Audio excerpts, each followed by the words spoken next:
Há séculos que já não se encontra ouro nas velhas Minas Gerais. O estado enriqueceu mesmo graças ao café, que brilha tanto quanto o metal dourado e pode ser uma fonte de renda sem fim se o manejo for sustentável. Por isso, os investimentos não param. Atualmente, os mineiros produzem e comercializam as primeiras safras de café carbono neutro. Em Três Pontas, no sul de Minas Gerais, tecnologia, inovação e preocupação com o meio ambiente são como cafeína para os sonhos da família Brito. Depois que eu li o livro do Bill Gates, Como Evitar um Desastre Ambiental, eu fiz um contato com um consultor para a gente buscar como poderia ser feita uma certificação de carbono neutro. Hoje o mundo todo está extremamente preocupado com o desastre ambiental que está por vir, que já está até começando a surgir vários eventos de desastre. Foi no início desse ano, então, que nós começamos a dar ênfase a isso e procuramos pessoas para nos apoiar no sentido de buscar uma certificação da nossa produção. A ideia de mercado de carbono teve início durante a Conferência das Nações Unidas para Mudanças Climáticas, a ECO 92, no Rio de Janeiro. 5 anos depois, em 1997, uma outra reunião aconteceu no Japão. Os países participantes cobravam posturas mais rígidas frente às emissões de gases de efeito estufa. Essa reunião ficou conhecida como Protocolo de Kyoto. Para esse protocolo entrar em ação, era necessário que 55% dos países que emitem gases de efeito estufa participassem e se unissem. Essa união só aconteceu em 2005. Foi aí, então, que a emissão de carbono passou a ter um valor econômico e os países começaram a ter interesse em limitar ou reduzir essas emissões. Nessa propriedade foram comercializadas 630 sacas de café carbono neutro Safra 21, com um bônus de R$ 100 por saca. O primeiro passo para conquistar o título de neutro na cadeia produtiva foi medir o carbono emitido e o sequestrado em toda a propriedade. A primeira coisa que a gente precisa ter em mente é a questão da metodologia credível, né? Então nós fomos buscar junto à GHG Protocol, que é uma metodologia que foi trazida pelo Instituto Getúlio Vargas, aqui para o Brasil, na qual a gente classifica as emissões de carbono de uma propriedade. Então, nesse sentido, a gente quer mensurar toda e qualquer emissão na propriedade. Na verdade, a gente não sabia qual seria o resultado desse balanço. Então foi feito um inquérito, né, de gases de emissão de gás de efeito estufa e ver o que a fazenda capta e o que a fazenda emite. E este balanço é medido por esse relatório e foi uma surpresa boa para a gente saber que a nossa fazenda tinha sustentabilidade nesse aspecto também. A metodologia usada na mensuração é feita com uma calculadora criada especialmente para esse objetivo, na qual são lançados os valores obtidos na fazenda. Vários manejos que a fazenda usa para poder diminuir a pegada de carbono e aumentar a neutralização de carbono que a fazenda possui.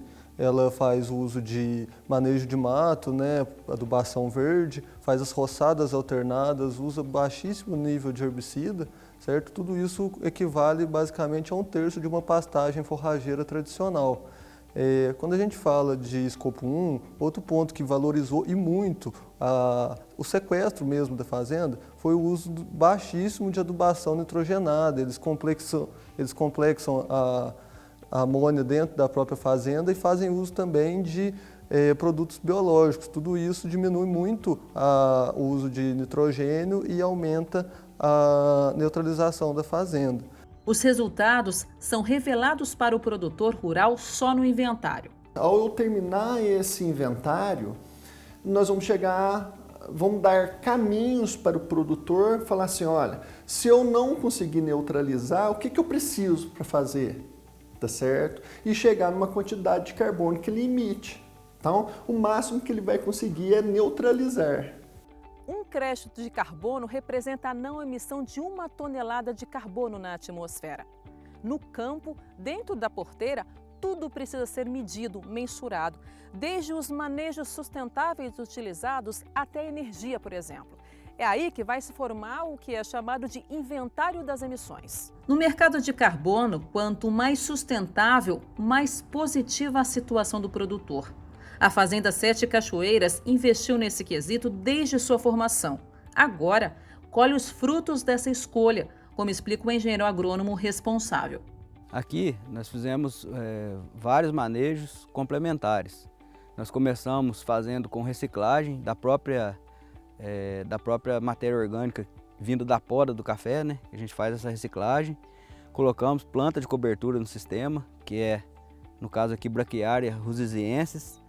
Colocamos um mix de micro-organismos externos no solo, visando controle de nematóide, aumento do sistema radicular da planta, solubilização de elementos, de nutrientes do solo, para ficar disponível para essa planta, e colocamos alguns para proteção desse sistema radicular também, contra outros patógenos, como Rhizoctone, Fusarium, e além do nematóide, é claro, né? Além da rotina diferenciada de manejo, outras características também contam, como os tipos de fontes de energia elétrica e irrigação. A energia fotovoltaica, no primeiro momento, ela é uma energia limpa e com isso nós já conseguimos reduzir no primeiro momento a redução de carbono pelo fato da matriz energética brasileira parte ser de produtos derivados do carbono. Então, com isso nós temos uma energia na fazenda 100% limpa. No primeiro momento nós construímos essa primeira usina solar aqui na Fazenda Pinheiros, em 2017, que era uma usina de 250 kW-pico e isso atendia naquele primeiro momento a 35% da nossa demanda energética.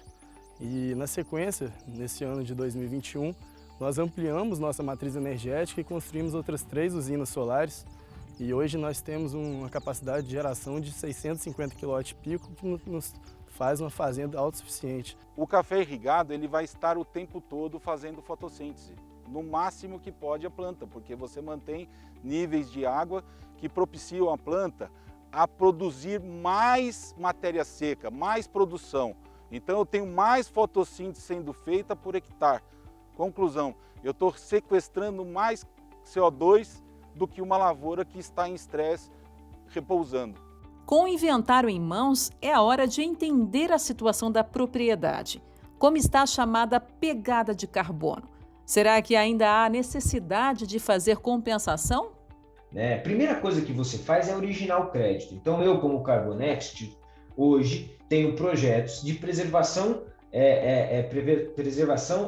que a gente chama de redução de emissão de degradação e desmatamento, ou projetos de reflorestamento, que geram crédito de carbono.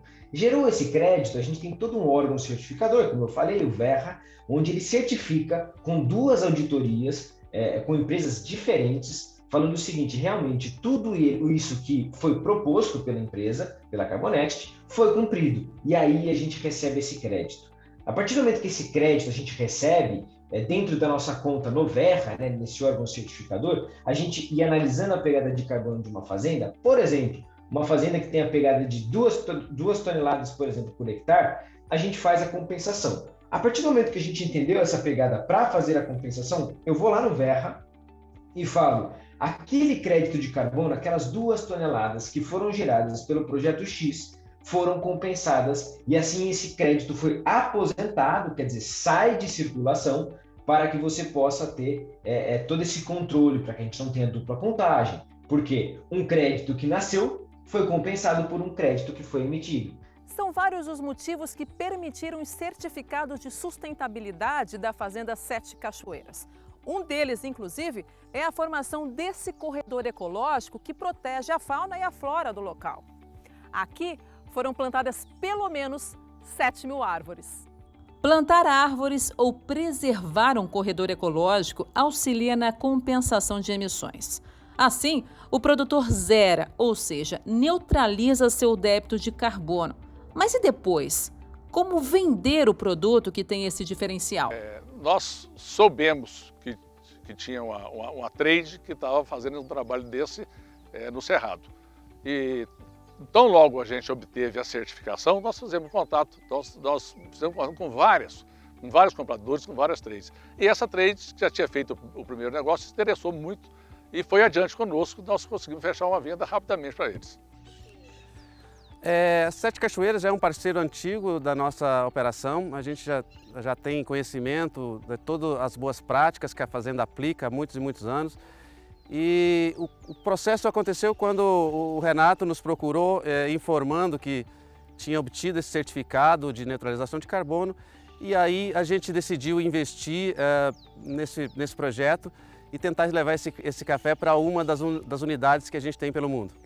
A questão do carbono hoje está muito em alta, então a gente tem várias pessoas demandando esse projeto, porém ainda não tem um mercado formal para isso. A gente tem iniciativas diferentes, protocolos diferentes, certificações diferentes. E o que a gente precisa hoje é melhorar a comunicação do que os produtores já fazem, então a partir disso a gente vai criar essa demanda junto. Então o produtor partiu na frente, ele criou a oferta e agora a gente vai buscar nos mercados que se preocupam, que têm esse interesse, as suas metas já estipuladas para aqueles clientes, a gente vai tentar colocar esse café para esses clientes que já valorizam esse tipo de iniciativa. O mercado de carbono é uma tendência tão promissora para o Brasil que uma projeção feita pela consultoria Way Carbon indica a possibilidade do país gerar entre 490 milhões e 100 bilhões de dólares em crédito de carbono até 2030.